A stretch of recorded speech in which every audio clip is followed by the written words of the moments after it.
Human sa tulo ka tuig nga naundang ang mga nagkadaiyang kalihukan ug kasaulugan sa Sugbo tungod sa pandemya, nakabalik na ang pagpahigayon sa ika-178 ka tuig nga anibersaryo sa Rosquillos Festival sa lungsod sa Liloan, amihanang bahin sa Sugbo.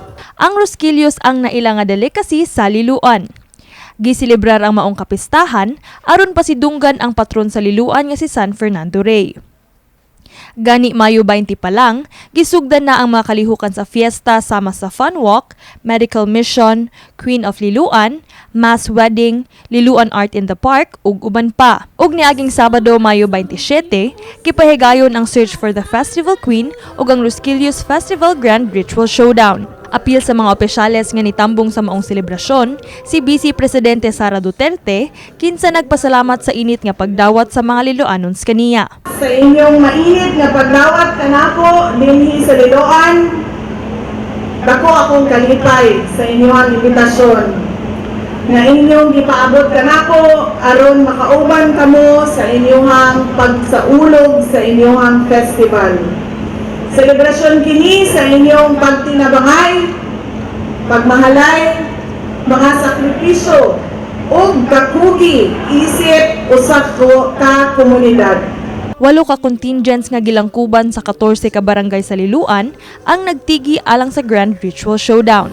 Lakip ni ini ang tribo Yatianon sa Barangay Yati, ang mahigugmaong pamilya sa Taykal sa Barangay Tayud ug Calero, ang Banay Santa Cruzanon ug San Vicentehanon sa Barangay Santa Cruz ug San Vicente, ang San Lacamula Cultural Troupe sa Barangay San Roque, Lataban, Kabadyangan, Mulaw ug Tabla, ang Banay Hubaynon sa Barangay Hubay,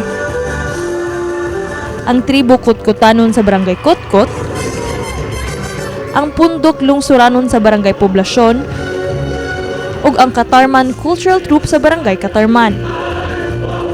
Grand champion sa maong kompetisyon ang Barangay Poblasyon ug midaog sabgikan sa maong barangay ang Rosquillos Festival Queen 2023 nga si Nor Raiza Kada.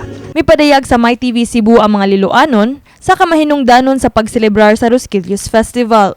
Kuan man gud siya is to promote sa delicacy sa Liloan og sa emergency originality sa nga specialty dinhi sa Liloan.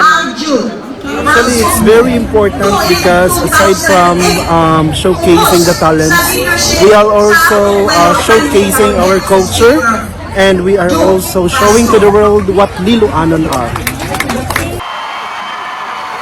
Kini si Queenie Holigon alang sa MyTV Cebu.